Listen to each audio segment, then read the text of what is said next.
On tonight's Cover One Buffalo podcast, football is back, baby. But first, our guys, Handsome Jack. Broadcasting live to Bills Mafia Worldwide with Greg Tompsett and Aaron Quinn. Welcome to the NFL. Doesn't matter what's happened before today. Today's a brand new day. It's a brand new season. Your number one podcast for objective Buffalo Bills coverage. No matter where you are, we got you covered.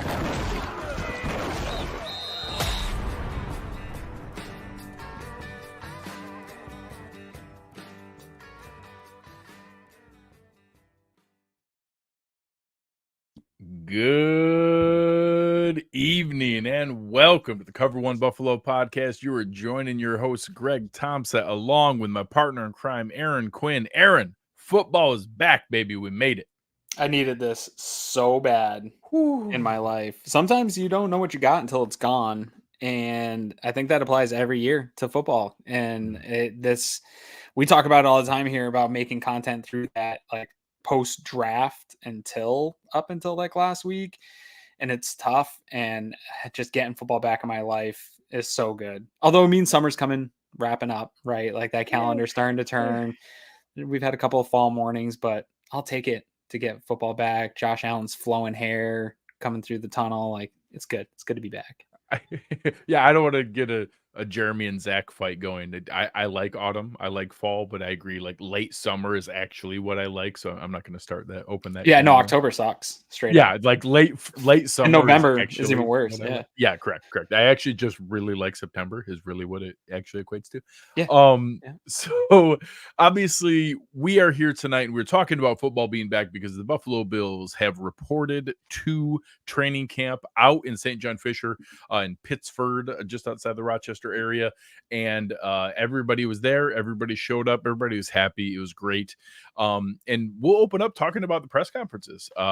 And I've not a ton of takeaways, but I did think it was interesting because 3 out of the 4 are who you would obviously expect. We had a press conference from Sean McDermott and Brandon Beane before Sean McDermott before practice, and then I believe Brandon Beane and 2 players afterwards. Of course, Josh Allen was one of the players, but now with so much turnover and so many changes, the representative of the defense was Terrel Bernard. And I shouldn't have been surprised because if you ask me, I mean, they're not going to put Matt Milano out there.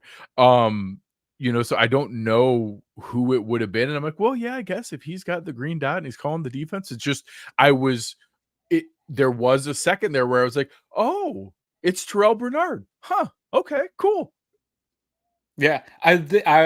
Vaughn, although he's polarizing these days after everything last year. But he still probably will get plenty of media opportunity. But I think this makes total sense. You talk to Eric Turner, and he kind of has seen this coming in terms of Bernard stepping into that. He's like a walk around with his notebook everywhere kind of guy. Yeah. Probably going to become the captain of a defense like this and be the captain going forward. You've seen the videos like in the embedded stuff like that, and in some of the clips. He's out there barking, giving, teaching guys, stuff like that. So he's really stepped in to embrace that role. And I'm not trying to look too much into who gets those press conferences at this point, but they're probably handing him the reins of this is your defense now. This is absolutely an indication of that. And he is a very intelligent guy. He's really well-spoken. He comes off very cerebral in his approach. And obviously that's exactly what we see on the field because he's not some off the charts athlete. Like he's in position because he's really smart and knows where to be and is that kind of player. Obviously, again, just to caveat, he's an incredible athlete just by NFL standards. He's not off the charts athlete. That point, like we saw him and I saw him at MafiaCon this weekend, and he was doing signing autographs, and we looked over at him and it's like, dude, that guy's an NFL middle linebacker, but he looks like he's a safety, like without pads and stuff on. He's a big guy. Don't get me wrong. I'm scrawny. Yeah, he's an athlete. He's like pretty jacked up, but he's not like when you see Matt Milano, he's a middle linebacker. Yeah, when you see Matt Milano, you're like, oh, that dude looks like he could hurt someone when he hits them. And like, Terrel Bernard, you're like, oh, I bet you he's a athlete of some kind. Like, Yeah. you don't necessarily think like thumping middle linebacker Yeah. bringing the heat. You know, Takeo Spikes, you could see his neck before you could see him coming into the screen. It's not the exact same. Again, nothing crazy in his press conference.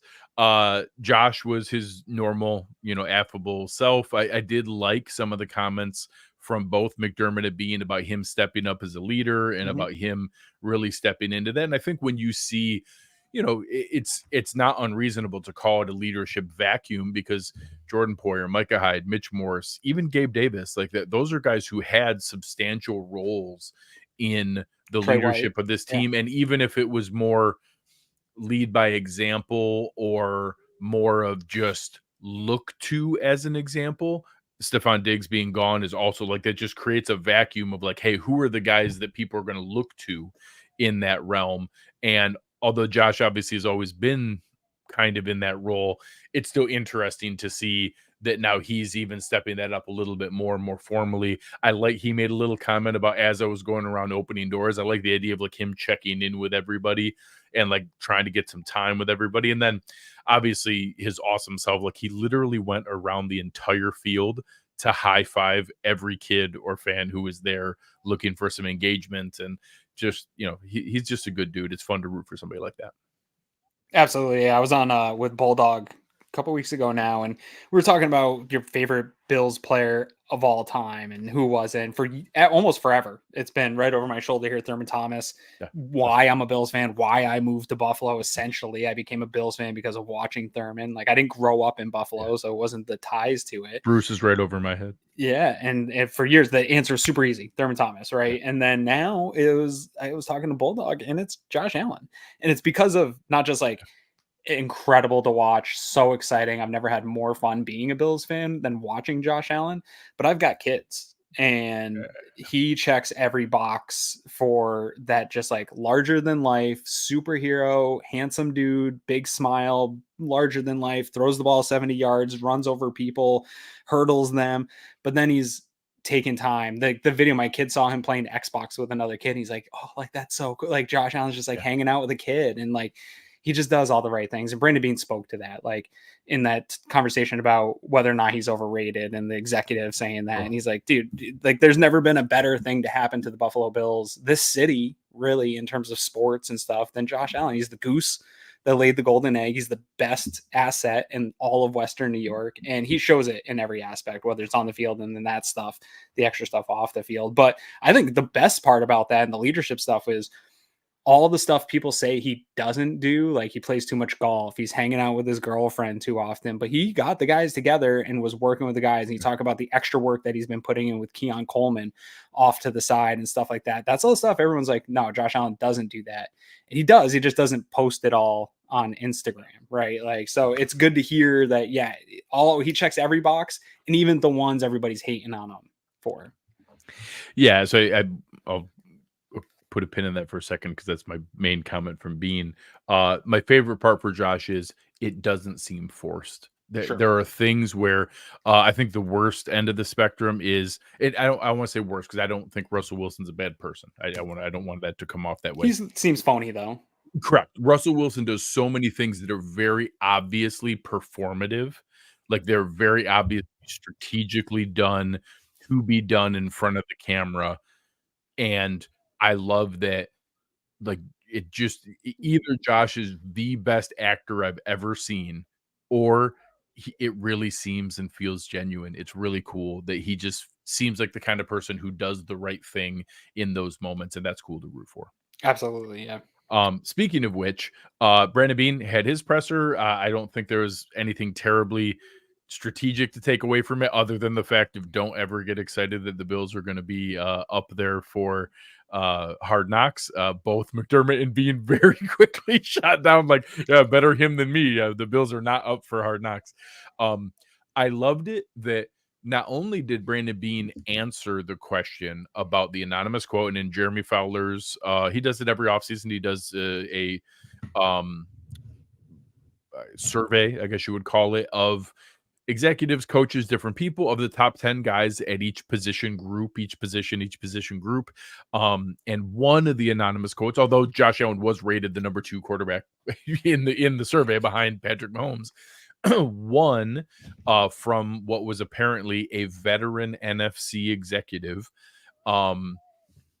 called him overrated and had a bunch of like weird comments. And it's hard to know. It was only put as one snippet of one line. You don't know if it was couched with other things of like, oh, he's really good, but the reason he's not Patrick Mahomes, blah, blah, blah.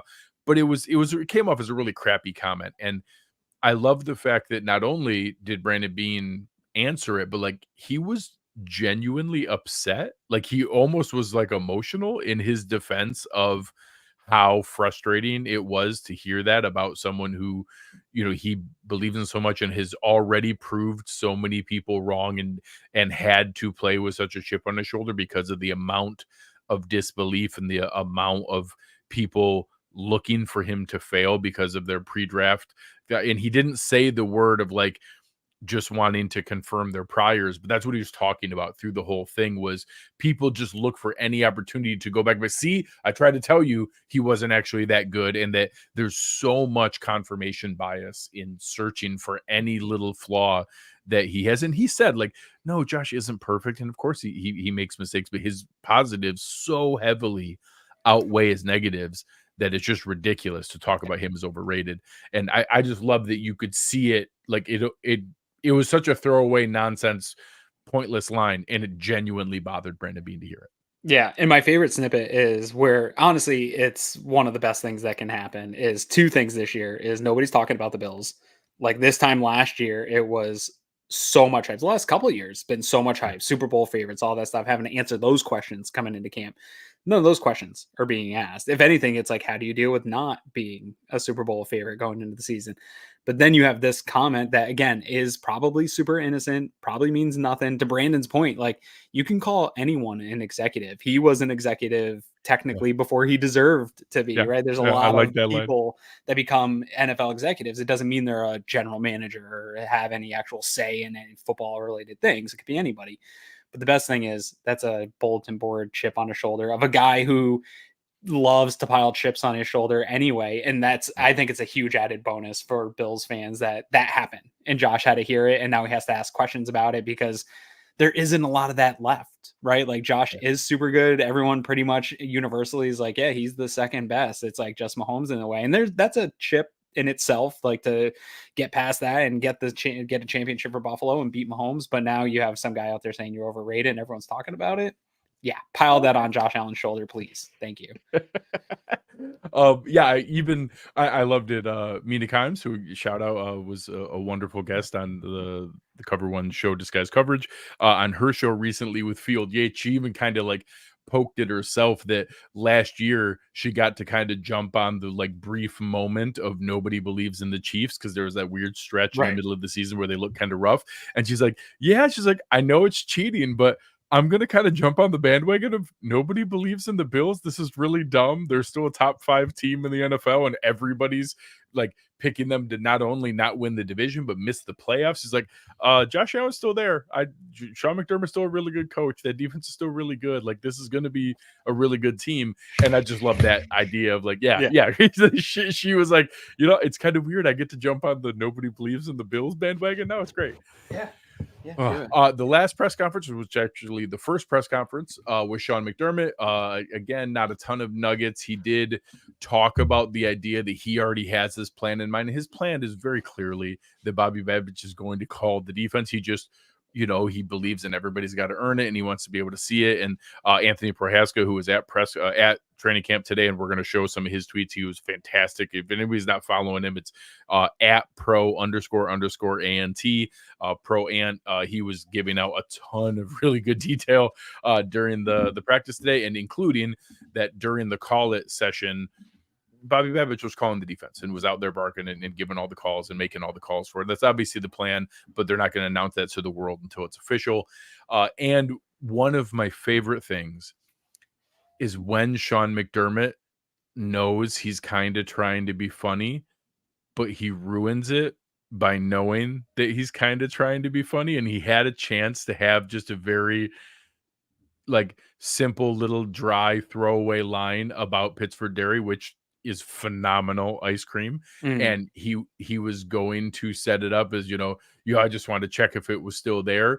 And he so horribly overplayed it and had such terrible timing to it that he made it not funny anymore. And it Yeah. just tickles me every time when he knows he's about to say something kind of funny. He can't help it. He still ruins it with horrible timing. It's great. It just Horrible tickles me every timing, and time. then like sort of explaining the joke or like Yes, he repeating always it multiple explains the times. Or joke.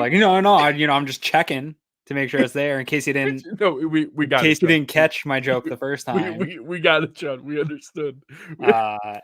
And then, shout He's out a to nerd. He's a nerd. Catherine Fitzgerald. She had the best follow-up, which was based on Coach McDermott's comments earlier. I needed to come for reporting trust but verify. And like that, see, that's funny. Like that's funny. And she had a picture of her at Pittsford Dairy. Yeah. But yeah, he always has to explain the joke. It's so great. He's a nerdy dude. Is what it is. Trust the process. Anyways, okay.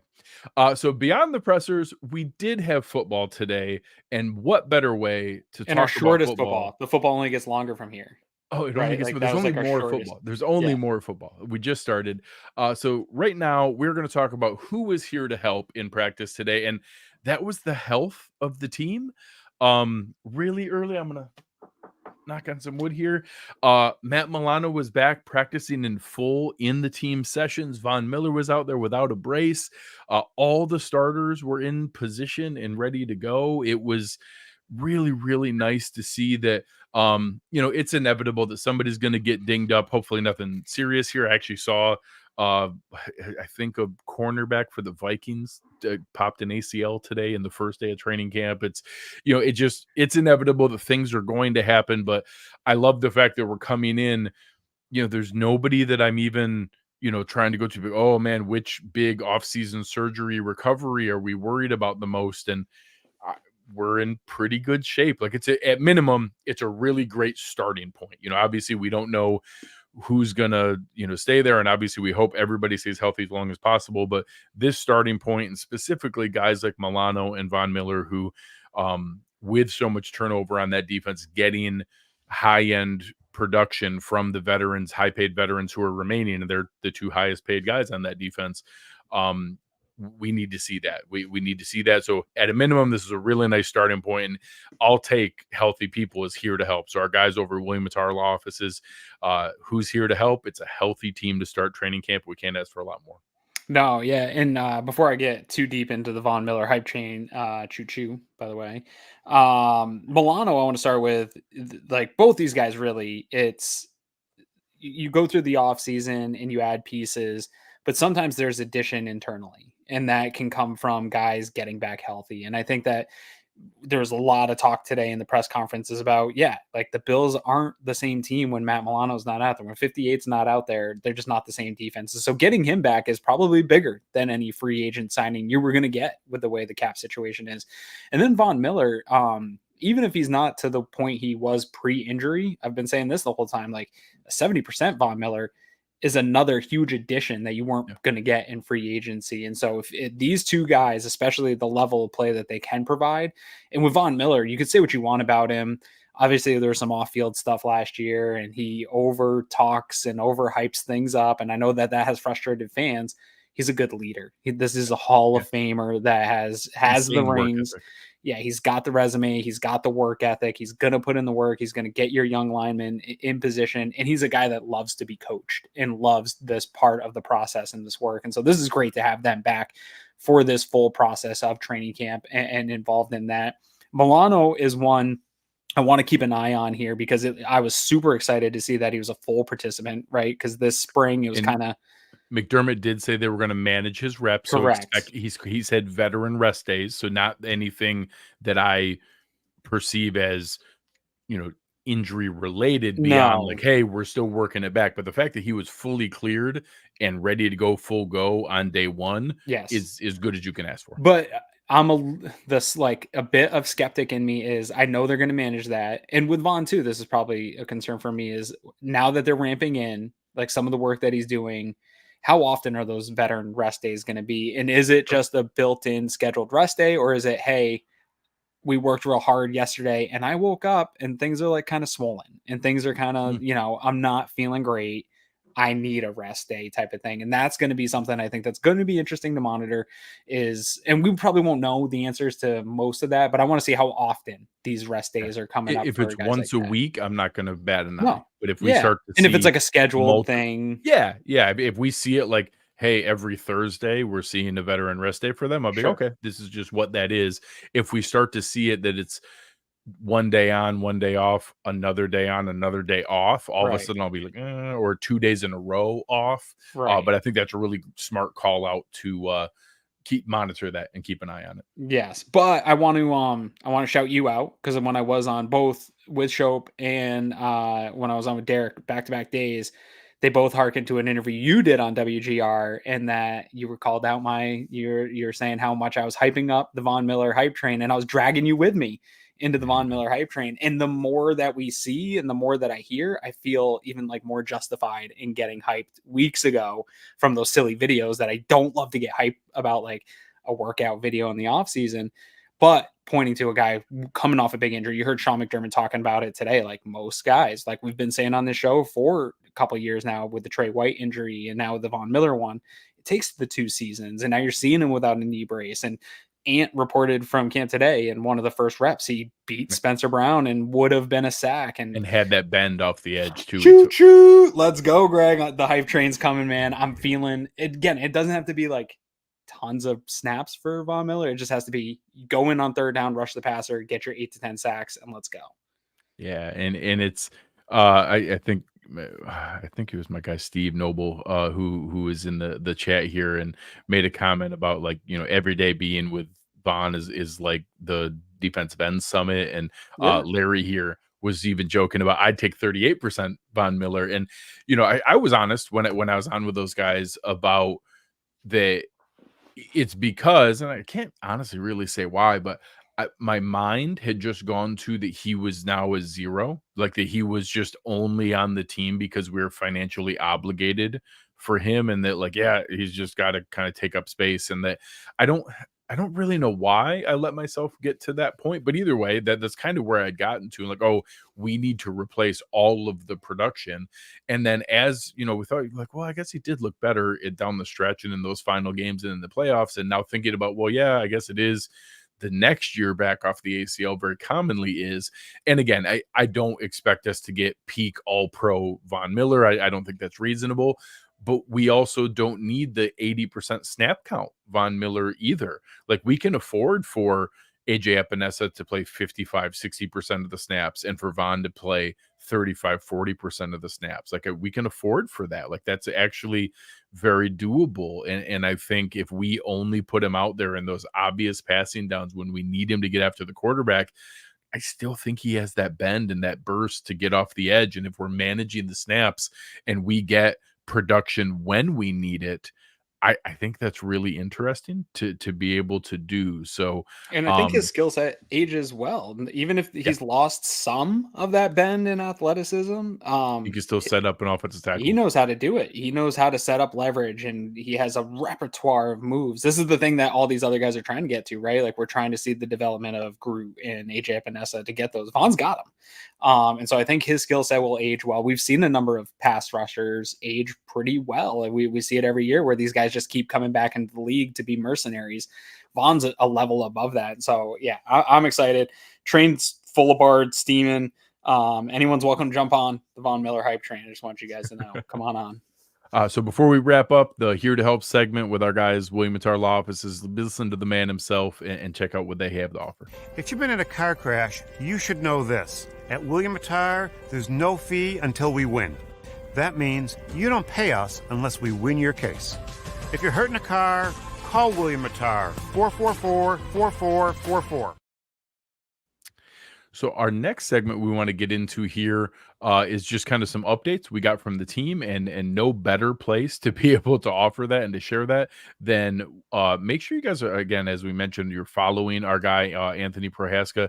He put out, the standouts from day one. They talked about this in the film room earlier tonight at 5 o'clock. Make sure you go watch the film room and everything that was there. But as you see, an awful lot of these standouts were with the offense, and you talked about the receivers and the different pieces, and it was really, really encouraging, because oftentimes early in camp the defense kind of has the advantage because you're still kind of learning, and we have a lot of new pieces on offense. So the fact that I think Sal Capaccio had said 6 different receivers caught a touchdown. Dalton Kincaid had 3 of them, that they were, just killing it in the red zone and being able to get in there. Really good usage, creative gadget usage for Curtis Samuel. Fantastic, hands from Khalil Shakir, and that, Dalton Kincaid looked like the number one piece on offense that everybody's been talking about. And even though Keon Coleman didn't get a ton of volume, he made some awesome catches, including that amazing highlight reel that went nuts of him getting the back shoulder fade in the end zone and the toe tap swag, along the edge there. It's just one day. It's, no pads on. There's nothing to get overly excited about, but I'm still happy to hear that at least the guys we wanted there to be a specific plan in their usage, we've already seen that plan and that usage. Yeah, some of the ones that were obviously most exciting for me too, outside of Kincaid, is seeing, Anthony and I were talking about this at MafiaCon, is I think everyone's sleeping on Samuel. Like, he just got lost in the shuffle of we're all talking about Kincaid, and a lot of people are high on Shakir, and then you draft Coleman, and obviously that's a hot asset that everybody wants to get a look at. And then kind of Samuel just kind of floats around lost in that shuffle. Love to see that he's out there looking good, being a big part of this offense. And then obviously Shakir looking clean, looking crisp. Ray Davis is another one that, if that clicks out of this backfield, I think we are expecting more physicality, and we're expecting more out of the passing game to running backs. I'd say, Anthony was really taken aback by how smooth and consistent he looked coming out of the backfield in the passing game. Like, I know, like, that the hit, like, he's thick, he's the short yardage guy, he's going to be a tough runner, but they used him a lot, especially in the screen game. He got a ton of screens at Kentucky, so that was exciting to hear as well.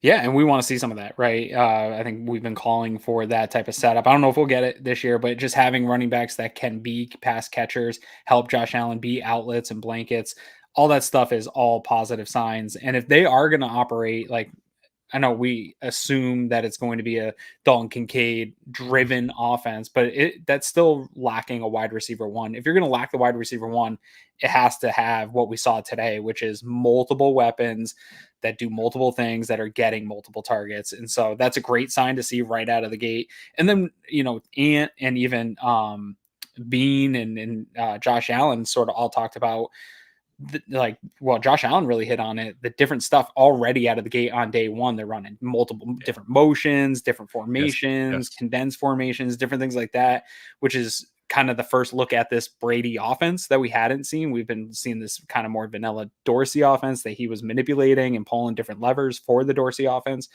Now they've got some excitement of, okay, you got all these different tools and different types of assets with a different looking offense that is a little bit more complex.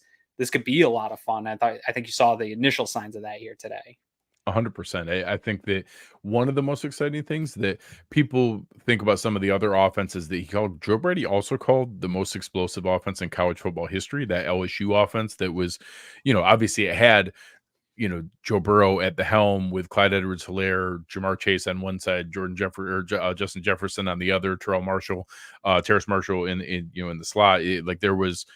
Outside with Jefferson in the slot, like NFL talent everywhere on that offense.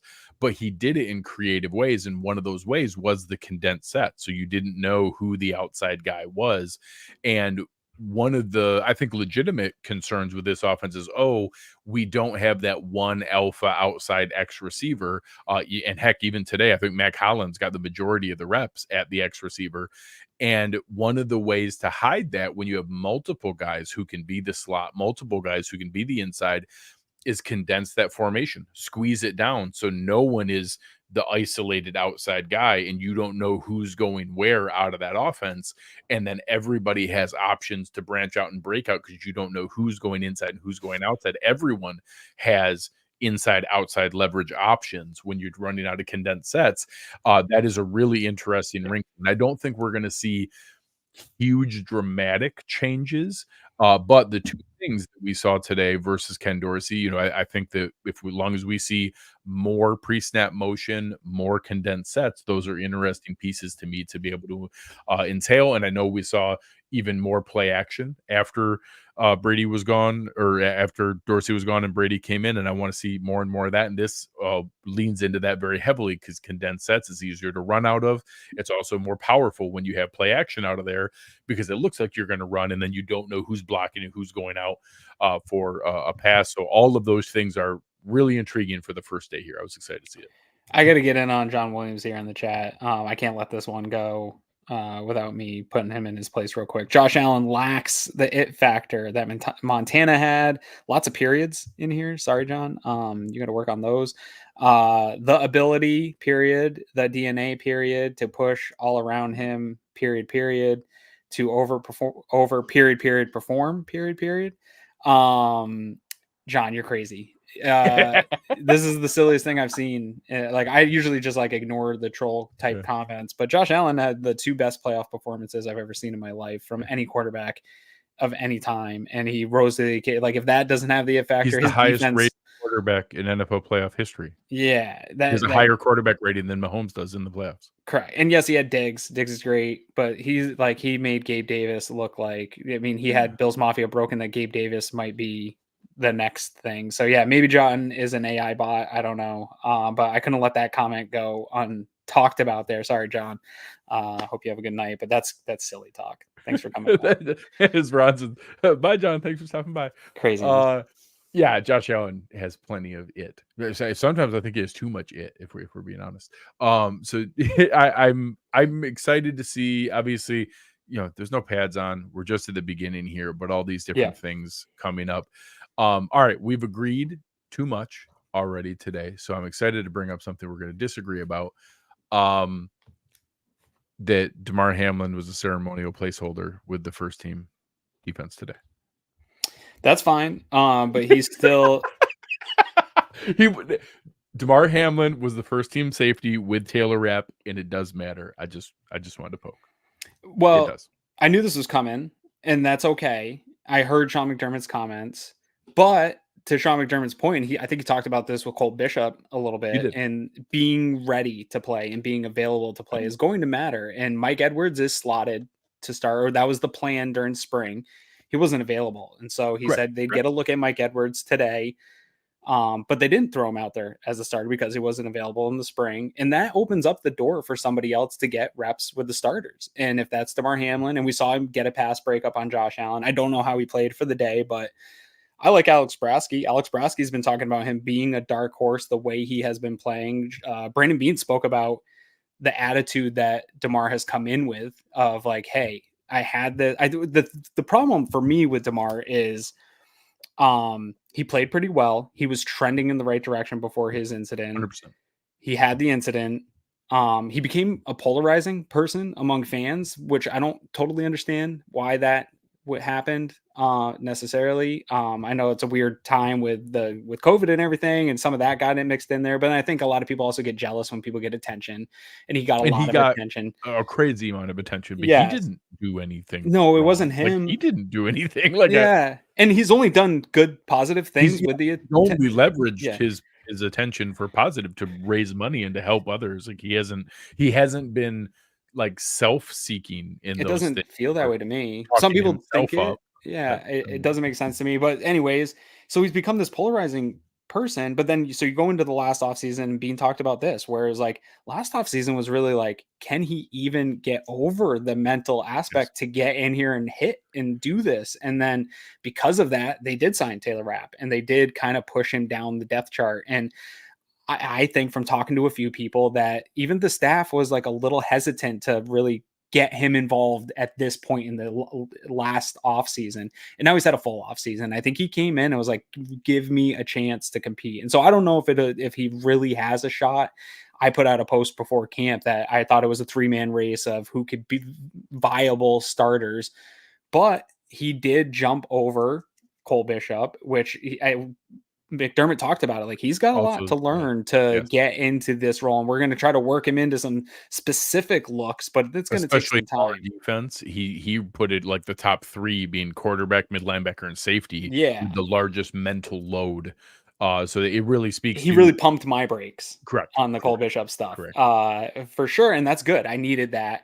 I do think Mike Edwards is probably primed to be the starter along with Taylor Rapp. But the fact that Damar Hamlin has been in this defense, he's been in the same defense in Pitt. He is the most veteran in this style of defense, I think does give him the leg up to be a more serious contender in the conversations we were having of, it doesn't even make the team. I think this actually spoke to, like, he's got a real chance to make this team and be a backup, or maybe depending on how Mike Edwards actually looks and how DeMar is playing, maybe he can sneak in if that door is cracked and make a run at being the guy that's going to be a starter while they let Cole Bishop learn this.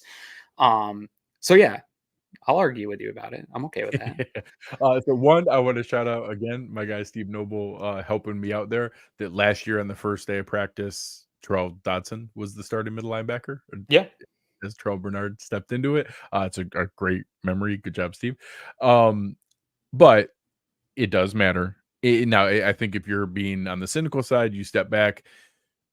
Who else would have been the first team? Like, if they weren't ready, if they were going to ease Mike Edwards in, like, and they talked about the rookie load for Cole Bishop, like, there literally isn't. It would have been like Cam Lewis, I guess. Like, I don't even know who the other guy would. It would, like, D. Delaney is also brand new to this defense. So anyone with any repetition or knowledge of the system, Cam Lewis is the only other human on the team who isn't new to the. Everyone else in that safety room is brand new to the team. So, like, I don't know that it has to mean a lot, but he was their choice. He was the guy who was out there with the first team. And, you know, I tried to be fair about this in that I was encouraged by him in that first year. And I think I differed a little bit with you of, like, how much upside or potential I saw from him, but he looked like a really nice piece to have on the team. And what that ended up being, I was open to. And then my challenge was I didn't see that last year. And now, incredibly understanding from a human standpoint, right? I would not even have been out there. I would have gone and poured myself into the foundation and continued to raise money and awareness for heart health and CPR and had a wonderful life and moved on. There's no chance I would have gone back out there and got hit again by, you know, another NFL caliber player in the chest. There's no chance I would be out there. He's already, you know, incredibly more resilient and mentally tough than I am even remotely close to be capable of. But with that in mind, I didn't see that from him on the field last year. So I wasn't ready to just default that, oh yeah, he'll just step back into being, you know, a guy who kind of threw himself around with some reckless abandon. Like he really, you know, fired as Eric likes to say, like, you know, would fire his gun and just shoot himself into the box, into the backfield, into those running backs. Legit became like they utilized him as, like, he missed a lot of tackles early on and took some bad angles, but then as he started to, like, settle in, they really utilized him as a different weapon, like really coming up and blitzing in the run blitz. And you saw some, like, crazy plays for him coming from, like, center field, coming down, just throwing, like you said, throwing his body. And it didn't matter the size linebacker, like, it's some big big running backs coming in and taking him out. So yeah, you're right. The style he plays with is not suiting to a player overcoming the type of incident that he did. Yes. Yeah. So I'm not gonna try to double down and say that I think he's gonna end up the fifth safety again. I will say I don't think that's completely out of the question, that through camp that guys like D. Delaney and Mike Edwards could both pass him by. I think that's possible. Yeah. But would be unreasonable not to acknowledge that he is starting with a much stronger position with them, and all the other things we've seen of him around. I know a lot of people have referenced, you know, not silly things, but not real football things, but like the Tom Brady charity game thing and some different things at the softball field. Just that he seems to be back to his old self, a lot more comfortable in his skin and a lot more comfortable in himself. And if that allows him the freedom to play the way we saw in that year that he had to step in for Micah Hyde. I think that really gives us a lot more options back there, and that's an area where there's an awful lot of questions. We have a lot of questions of what that can allow. So I still think Cole Bishop still offers the greatest upside because of his athleticism and his coverage ability. I still think that the highest floor at that spot opposite Taylor Rapp is Mike Edwards because of what he's done and literally started in 2 Super Bowls. In the I like that floor, although I do think there's a limit on the ceiling of a guy like Mike Edwards. But I do think that very clearly Damar Hamlin has thrown his hat in the ring and is going to be an option in that race. And I honestly don't know that I genuinely thought that coming into camp. So good for him. I'm excited to see it and see where it goes. Yeah, it's good for the team. Brandon Beane talked about creating that type of competition across your roster. And I mean, we've seen it. Like, one of these guys could easily get hurt, and having a guy that has played starting reps, knows this defense. So even if he's not actually competing for a starting job, if he could be a game day active guy that can provide you special teams and be a guy that can step in and play and keep that floor, maintain a floor of where you're not throwing a rookie out there, even though I believe in Cole Bishop's upside as well, and was hoping, I think, you always say hope's not a plan, hoping that he would just take the ball and run with it this year and be so good that they couldn't keep him off the field. I don't know. I think they're going to pump that along slowly. I think he's going to be part, like McDermott said, certain packages and use that athleticism, maybe matchups against particular tight ends. You might see him out there as like an eraser on some of that. But a guy that could come in and play every snap, great floor to have in Damar Hamlin. And one last point on the safety room. I've been a little pumping kind of like on Taylor Rapp. I know a lot of smart people are in on him. Now that he's wearing number 9, I think that's disgusting. I think safety wearing number 9 is gross. I'm out on Rapp. Sorry, Taylor Rapp. It's a little weird. I don't like it, man. He had a good number. 20 was a perfectly good. It was a really nice safety number. It was a really, really nice safety number. I liked 20. I really did. I don't like 9. I also want to I want to poke a little bit, but I don't disagree with you. On one hand, I don't think at any point over the past 6 seasons would anyone have described Micah Hyde at any point as the box safety or strong safety. I don't think at any point in the last 6 years would anyone have described Jordan Poyer as the free safety or center fielder. I do agree with you that the reason that tandem was so valuable was that each of them were capable enough in the other role that they could disguise coverages, and that they could, when you thought you knew what Hyde was going to do or what Poyer was going to do, they could switch and flip it the other way, because both of them could do just enough of the other role to make it there. I think words like interchangeable or equal aren't accurate, because nobody thought of Micah Hyde as a box safety or a strong safety. I didn't want Jordan Poyer back there in center field every snap, but both of them were capable of doing enough of the other role that it allowed them to disguise coverages. So I don't think we have that kind of versatility right now. Maybe we can rebuild that.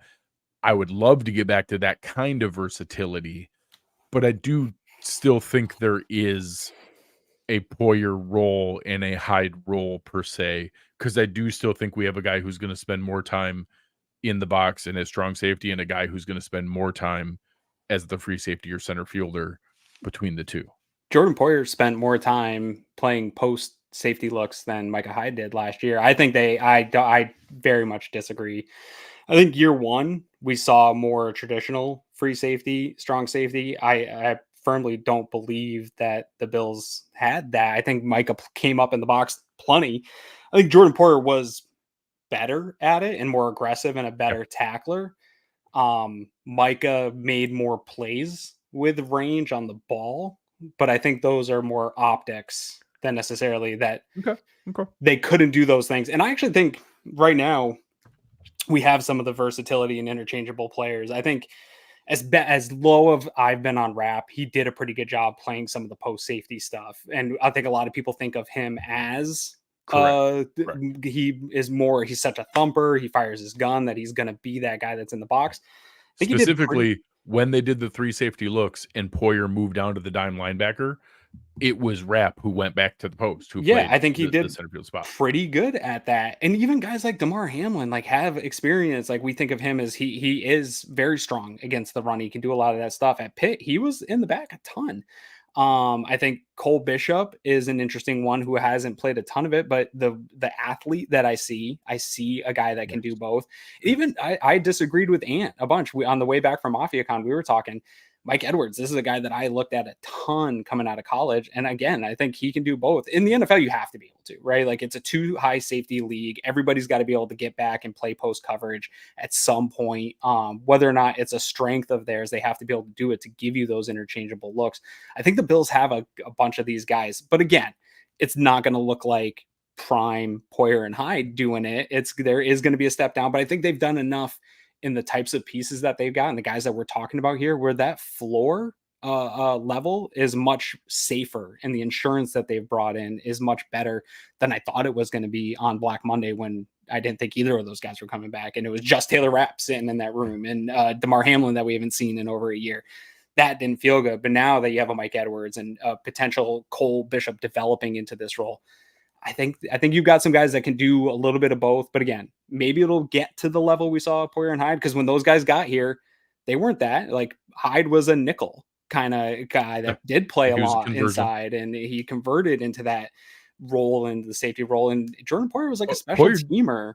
Poyer did all those things, never weighing over like 195 pounds in his whole career. Like, he probably played closer to 190 a fair amount of the time, and he threw his body around like a hammer. Although I will say, shout out to him for bringing back like the neck roll look. It made him look bigger than what he was. He was never as big as when he looked, but shout out to him. The neck roll was always pretty badass. Never bigger as he looked. And also, like, I encourage everyone to go look at their RAS scores, because a lot of people are like, oh, Micah Hyde, the athlete that he was, and he's a very smooth athlete, and he did a lot of good stuff, but it was the processing of Micah Hyde that made him look like that. It was the angles and his ability to process. He's not a massive plus athlete. He was a 7 and change, and I think he's good. Like a 5 he's a good NFL athlete, but he wasn't some like above average, not crazy specimen by NFL standards. The both of them, it was processing, and they both had that ability that they were a step ahead because of their ability to process, and they were just perfect fits for Sean McDermott, Bobby Babich defense. And I think I think not all these guys are going to hit in that way, but I think they've got some guys in these rooms that can probably play above their athleticism and above their, as long as they become those types of processors. Yeah. And I think, we'll see where it goes. And the biggest answer to my skepticism or my concern is there's no area that this coaching staff and front office has earned more benefit of the doubt than defensive backs. And their eye for talent that fits their scheme and their ability to coach up that talent. So, if there's any spot that we should give benefit of the doubt, is what they've been able to turn that team and those players into. And one final one here, Jessica asking, what do you think the possibility the Bills go with 4 safeties? And if one gets injured or goes on IR, Hyde signs a contract and gets added to the roster. I think that's a genuine possibility. Not so much that I think it's the plan, but I don't think that both the comments that Micah Hyde has made and that Brandon Beane said again during his press conference today, where nothing has changed. Mike is enjoying time with his family, but he's also confirmed to us that he's staying in shape. I don't think, and it's very similar to what Micah Hyde said at the charity softball game, I don't think that they both add in that little caveat about, oh yeah, and he's staying in shape and we're staying in contact. I think that means that, hey, if the right situation comes up, in December. And like, hey, somebody gets hurt and we need you for 6 weeks. Linval Joseph type. Yes.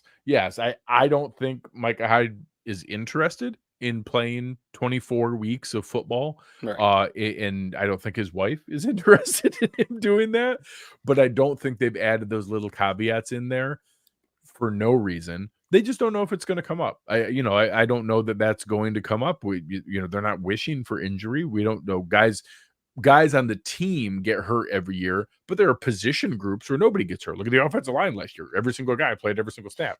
The safety room has been riddled with injuries for 3 seasons. Yeah, right. Correct. So there are seasons where we had seasons where Poyer and Hyde played every single snap together, and we had seasons where they only played together for like a game or two for the whole season. There's a reason Damar Hamlin was yes, starting. correct. There's a reason we know what Damar Hamlin looks like is because George or Micah Hyde got hurt week 3 of that season. Yeah. So I don't think it's like that's the plan, and that he's basically like a veteran on the practice squad ready to be called up any moment. Right. But I also think there's more than a non-zero chance. I think if the situation presents itself mid-season or later that someone gets hurt in that safety room and they need a starter to come in. I don't think Micah Hyde's coming in to be a extra backup. I think if he's coming in, he's playing. But if the starter gets hurt and they need someone, I believe their first phone call will be, "Hey, Micah, are you ready?" Yeah. No, I think for Micah, it's Buffalo or nothing, right? Like, correct. I do not think he's going to go play anywhere else. Yeah. So I wouldn't look to that.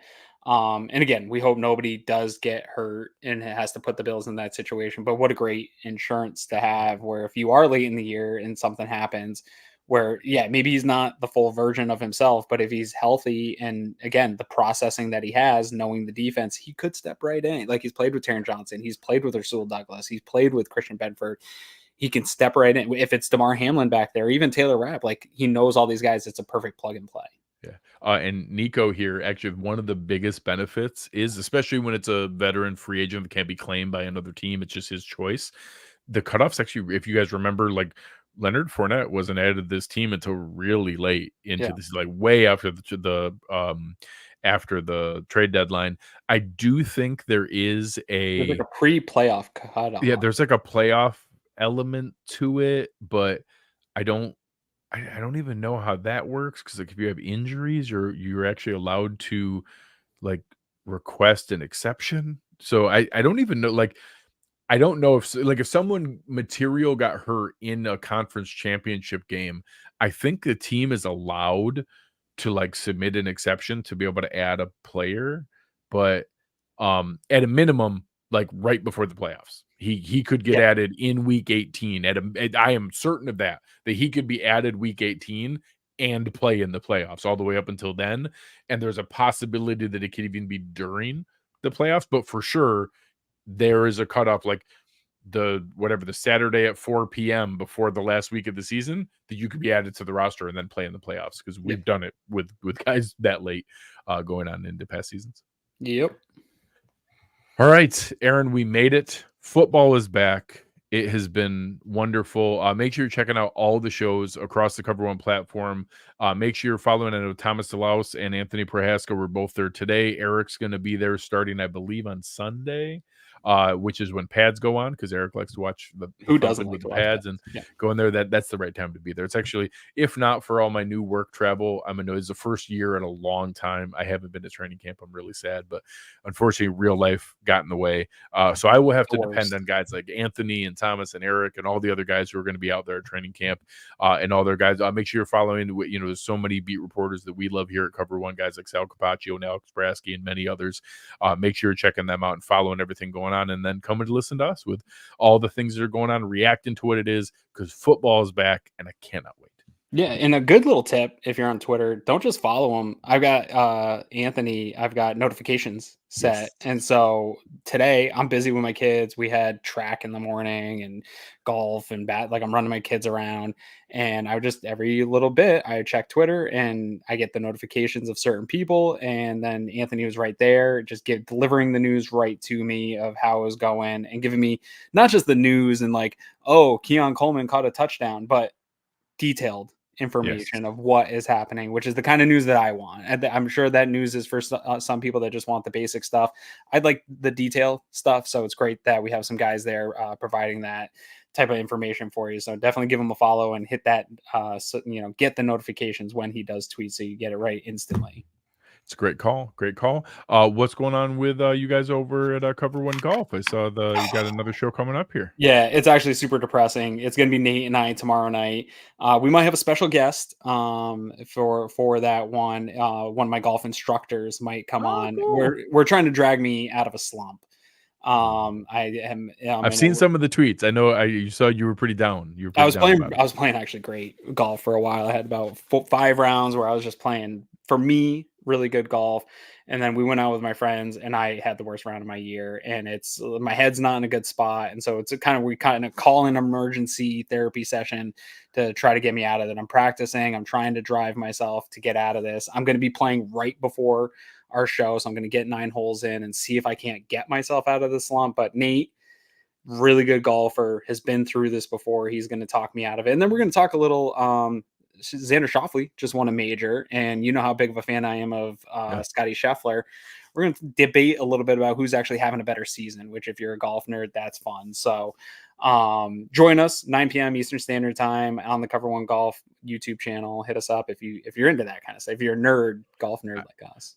Me and John Robert are going to be over here throwing rocks with Keon at the pond. That's my kind of golf as well. Okay, I was throwing some balls into the pond this week. Yeah, every time I golf, I hit way too many into the pond. I run out of golf balls most of the time when I golf. So that's my level of golf. I'm with Keon. Keon and I could have a good time golfing together. Yeah. I'm playing like Keon right now. All right, guys. Thank you for everybody checking it out tonight. Remember, as we're getting back into this part of the season, it really does help us a lot. Now go back and press that like button, leave us a review, subscribe. Aaron and I try not to beg for those things, but as we're getting back into here, it's really the best way to help us. Go and press that like button, press subscribe, leave a comment. Like after the show is done, leave a comment if you want to make fun of us, or just go in and just let us know that you're helping the algorithm. I love those people the most. So, say Greg's right, Aaron's dumb. Like, go for it. Simple things like that. Like everybody understands that already. It's easy to put in there. All right, thank you guys very, very much. On behalf of our awesome producer Chris Kepner and Aaron Quinn, I'm Greg Tompsett. You've been listening to Cover One Buffalo, and we are out.